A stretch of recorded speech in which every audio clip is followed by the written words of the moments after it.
So in today's confidence catch up, I'm going to be talking to Maggie. Maggie, would you like to tell us a bit about yourself?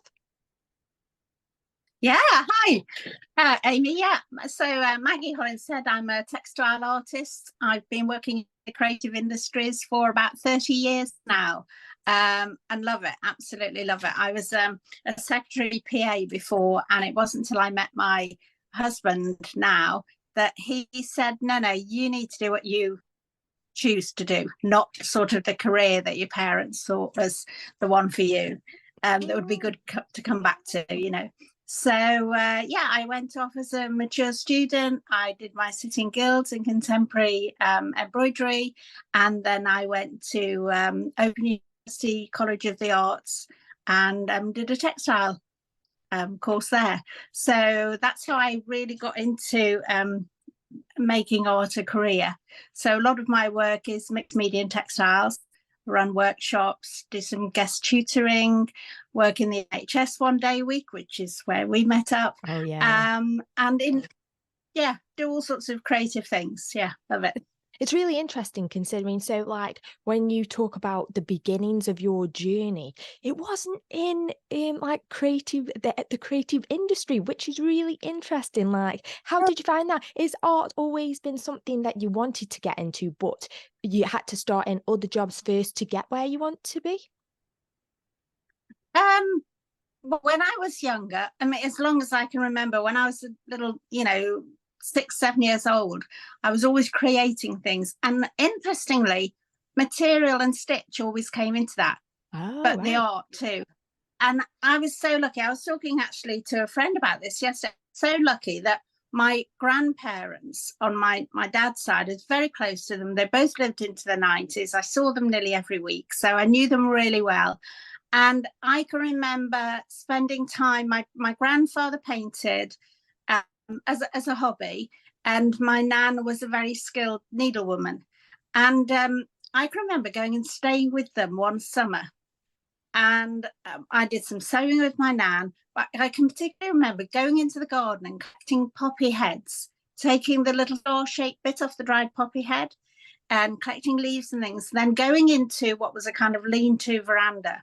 And they had all these little yellow tin pots that he kept paints in. And they had a sheet of glass on the counter. And we got the paints out, and we were literally stamping and doing kind of butterfly print things, but we Mhm. were printing. And we moved house when I was 7. We moved from Wolverhampton, big city, into a little country village, Brood in South Staffordshire. And when I look back, I know it was 1965. I was 7, and it was half term. So I'd obviously gone to stay with my grandparents whilst we moved house. But I can remember that as if I'm sitting there now. I can remember the details so well. So right back to that early age, and I love making things. I loved if we have wet weather, if we have a rainy day and I'm indoors, I'm instantly transported to being at home, doing things at the kitchen table, creative things, because I'm a little girl at home and mum's busy in the kitchen. And, it's so warm and nostalgic. I love it. So always done creative things. And when I was at school, my favorite subjects, art, home economics as it was then, home economics, needlework and art. You couldn't take needlework and art when you had to choose your subjects. I did Mhm. enjoy English as well. I enjoyed quite a few things, but those are my real favorites. And when I went to the careers evening, mom and dad were like, you really need to do something that you can come back to when you've had children. And it's, the women of my age, I've heard so many people say exactly the same. So I went to secretarial college, learned to type, so that's why I went into that career. And I was then secretary to the deputy coroner, and that, yeah, I had a good career, but it wasn't what I wanted to do deep down. But It's I've that always those skills. expectation of other people. Yeah, Mm. absolutely. And my mum and dad knew that I loved to be creative, but I don't think they saw how that could be a job Mhm. for me. And maybe also they were a kind of that era. They were a little kind of concerned that what happened at art school. Gosh, you'd be a dropout or something. It's crazy. No, that's really interesting, and it is interesting to kind of think about, like, so your grandparents were the creative types, yet your parents were the ones that had expectations of you to be more academic. That's really, really interesting. So do Yeah, you think your grandparents were the ones that maybe built your confidence up to get where you are now, to push you to like seek out your comfort zone? I think definitely my nan and granddad were both Mm. very creative. My mum and dad, I would say they were both creative as well. Mum more, in homely sort of ways. I mean, mum was a fabulous knitter. We had a lovely house, we had a lovely garden, grew veggies, and didn't have money to go and go like now you go to garden centres. It would be splitting the plants and in a very traditional way. But mum created beautiful gardens, so there was that creativity. It was a very positive childhood. I was very much brought up lots and lots of praise. I remember everything being, looking back now, I think, gosh, I was so lucky. Everything was so positive.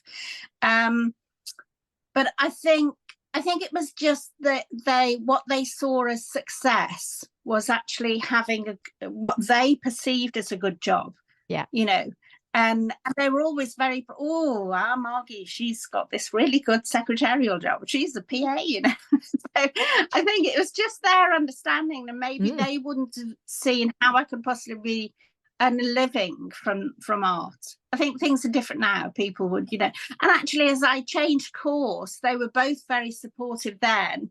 Sadly, Mum developed early onset Alzheimer's, so she didn't really see me having this sort of career. My dad did, and he was really very supportive, and he knew that my mum would have appreciated it too. So I think maybe yeah, as well, they want the best for you. So the idea of the other jobs outside the art, it brings about more security, which they want the best for you. But at the same time, yeah, when you kind of want to strive and do more with the art, maybe for them it would seem a bit more of a risk. But sometimes you have to do what's best for you, yeah. don't you?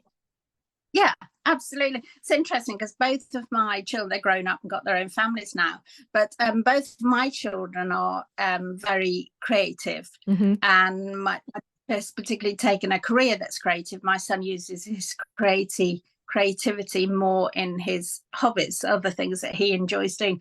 But I've always said to them to do what they want to do. Keep going for what you want to do, because don't look back and say, oh, I always wish that I'd be, taken that sort of job or this kind of job. As long as they had some sort of qualification along the way, because I felt that was important, and my husband too, that you needed to have some sort of qualification. But go for what you want to do, because you never regret that you tried something, but you would regret that you never had a go at doing Yeah. that thing. That's If it great didn't tip. work out, yeah. And I think as a parent, I would really hate for my children to look back and it be, you stopped me doing that. I'd never stop them doing anything that, unless I thought it was kind of unsafe and I was scared for them, But I think, no, go for it. You should always try, because what's the worst that can happen? You learn something from it. It wasn't for you, and you go on to do something else. But yeah.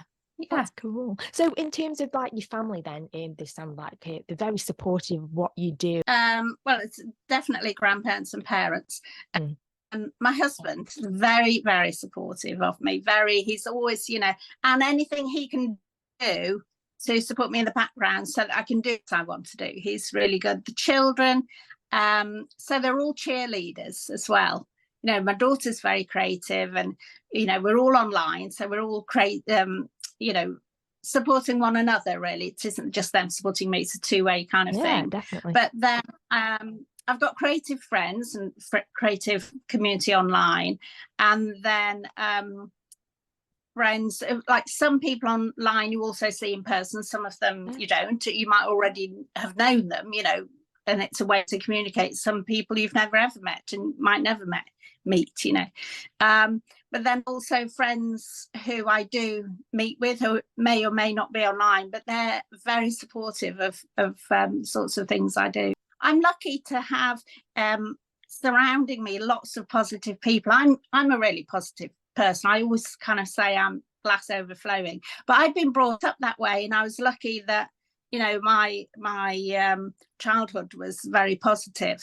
But I was doing something the other day. I did some mentoring with creatives, and it's really about asking, not telling them. It's asking and drawing out of them things, and helping them to organise and go on in a more positive way, really, and achieve the sorts of things that they want to achieve. But sometimes I think, oh, I need to ask myself that, you know, because I haven't asked myself some of those questions for a while, maybe.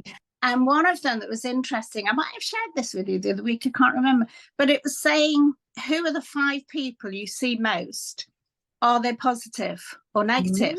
Now, on the face of it, you know, that we all know there's some people you know, that you might be in touch with and think, oh, that they're quite negative and that's rubbing off and I need to see less of them. But it might be somebody, a family or whatever. It's not as easy to not see them. Do you know what I mean? So it's learning how to kind of handle something so that you're not absorbing that. But what I would say, sometimes you'll have, somebody might have something happening, maybe somebody's ill or whatever, and somebody's dealing with it. So that in itself creates a kind of negative thing, but it's supporting that person through that. But I was doing this little exercise, and I'd got 5 people I see most, which was family and closest friends. And I was just putting a plus by if it was positive or negative. So I thought, well, that's easy. They're all positive. I'm just going to expand this a bit and see how far this goes before I get some negative. And it went for ages. And I just thought, I don't know how that has evolved. Maybe there are people that I have seen less of over the years intentionally. But I just thought, at my age, that'll do me. That's nice. That's really, really good. But it's interesting, isn't it, how those who are connected to you, etc., how their energy can actually rub off. And obviously, the more that you surround yourselves with the negative, you're going to embrace the negative. The more you support, like surrounded by the positive, you're going to embrace the positive. So that's a really interesting exercise. That's really, really cool. Yeah. I mean, you've only got to sort of, you know, you meet somebody on the street, maybe you've not met them for ages, you meet somebody and, oh, hi, how are you? Oh, well, actually, da-da-da, oh, dear me, oh, dear, and goes on, you know. But then you might go home, I might go home and meet, you know, my husband, and it's, oh, what happens? Oh, I met this, oh, da-da-da, you know. It's like, so I've passed it on to him. Dominoes. And then, yeah, and it's not necessarily, I mean, like, you know, you might meet somebody you haven't seen for ages and some awful thing has happened and you want to be supportive of them. I'm not talking about that. I'm talking about somebody who's just like moaning for moaning's sake kind of thing, you know. But that is really interesting. Yeah. And I mean, we all might do it sometimes, but I think usually there's a little kind of switch inside that says, oh, hang on, park that, carry on with the good stuff. Yeah, definitely. No, that's really, really interesting. Also, so I can see at the back of you, are these some of your, like, I was going at the next stage of this podcast, I was going to ask a bit more about your creative projects and what you're working on at the moment. So is that some of the stuff? Is that some of your inspiration? It is. No, this is I'm not going to turn around. It's okay. Yeah, I've got boards up in my studio that are inspiration for me. Yeah. So it's really other people's things. And I was aware that whenever I was maybe having a Zoom or whatever with somebody, what I wanted behind me was actually some suggestions of my work rather than other artists' work. That bit a bit weird. So I just printed off a few of my things and I've got them here on a board. There is the portrait of my granddaughter. Wow. There's another one there. So those are oils. But the oils are something I don't do so often. I think here I did just grab a few bits and bobs. This is probably quite a good example of the sort of things. It's not particularly meant to be a bee, it's just a pattern. If I hold that close to, yeah, Yeah, I can see text so in it as well. Yeah, so mixed media. What I tend to do, whether I'm working on paper or textiles, I like to start with a neutral background. Might be dark, it's usually light, but might be dark. And then every mark I make, whether it's paint or stitch, or every mark you see, whether it's paint or stitch, I've made. Apart from, so on this, there is a tiny little bit of old print and a tiny bit of map somewhere there. But all the other marks and the papers, that's all marks I've made. I don't like to use pre-printed. I might use a tiny bit of vintage fabric, but I just like to have to look and know I've made those marks. Yeah, definitely. And I'm working on something a bit bigger at the moment, so that's the sort of needs pressing, but that's the start of something I've done with inks and paints, so a little bit more abstract. And that was some of my mark making before I did it. So I like a lot of movements in the marks, a lot of feel of movement in the marks that I make. Energy. Do you know, when we were talking about energy, just it reminds me of that positive energy. And I don't know if that's something that's maybe being replicated subconsciously, but that's what it reminds me of that like burst of energy. Or that's really cool. That's interesting, because I quite often do curves or round shapes. A lot of my work is inspired by nature. I love gardening. I've got a lot more, love going, if I want to go out somewhere for the day, I wouldn't think, I'll go into the city shopping. No. I would go out to the coast or the woods, or in the hills. I want to be out in nature. And I very rarely draw spiky things. I know there's spiky things in nature, but I think I tend to be going in sort of more softer, and I wonder whether there isn't like an end to them. Do you know what I mean? It's like a continuous sort of thing, because round, it just keeps going. So I don't know whether that might be part of my, I'm drawn to those sorts of shapes, It is so interesting that, like, rather jaggedy and angry, but that's, like I said, it's like that energy. Like, I suppose if you're feeling like that one day or whatever, that will come out in the work. Whereas obviously when you're happy, that comes out in the work, even in terms of colours and stuff as well. Yeah, probably so. And I do tend to have two particular palettes. One I would say is like the cool, so it's the pinky blues, those sort of softer, not necessarily soft, but those I'd say cooler colors, the pinky.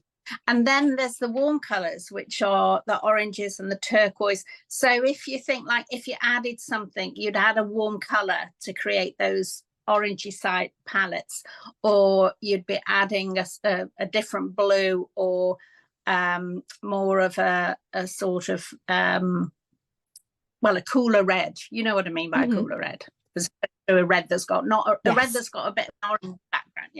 So those are my two kind of palettes. And something we were talking about not so long ago, when I'm creating some new work, I love to limit myself. So the limit so the limit could be on the materials, or if it's stitch, I might limit myself to 1, 2, maybe 3 stitches. I might put some found objects on my table, so it might be some driftwood, or might be, if I go walking and I'll pick up bits of really, like, a little bit of colour that you see on the floor, and it's actually a bit of plastic that's been there for yonks, so it's hardly recognisable. So I might have a little handful of found objects on the table and take a few of those out. But I like the restricting the colour as well. So like with this, it's just those kind of quite acid yellowy greens and blue that's in that, and there won't be any other colours in there. But I can have a range with that. But I quite like holding back. Do you know what I mean? That it it's kind of holding back, but it actually has the opposite effect. So Yeah. just having less things on the table, I Mm-hmm. absolutely love it. I think one of the first times I saw that was textile artist Janet Bolton said that she did some of those, not exactly as I'm saying, but I thought, oh, I'm going to expand my limitation to take in some of those things she said, because it was about, I always clear off, got this lovely French bench. If people see on my Instagram, you'll see this lovely long French bench in the middle of my room. So every time I start a new project, it's totally cleared off. And so I will then just put the things I'm going to use on this table. So it's really easy for me to instantly visually see that's what I'm working with. Mm-hmm. There's the fabric, there's the paper, there's found objects if I'm using them, there's my paint colours and my stitch colours. So I can't sort of be distracted because it's just there in front of me. And then I just start playing and something evolves, you know. I mean, sometimes it takes ages and nothing really evolves that pleases you that much. But that sort of, and it's always, I think we've said this before, the first thing is always mark making.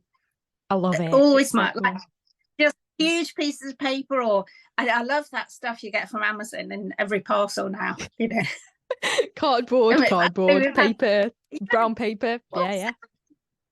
I got some supports for the plants the other day, and they were literally like, I don't know, 2 foot high and maybe a foot across, and there were 8 of them. So they weren't very big, but the box was huge because I suppose of the safety in the post of this wire, and there was tons of this paper in. I thought, oh, this is great, because I'm always sort of, you know, brushing it out. I like the crinkle finish on it. I don't need to do anything to it, but it's just great because you can lay that on the table. There's no kind of, oh, that's an expensive piece of paper and I don't want to mess it up. And you can just like free fall, and I love it. Absolutely love it.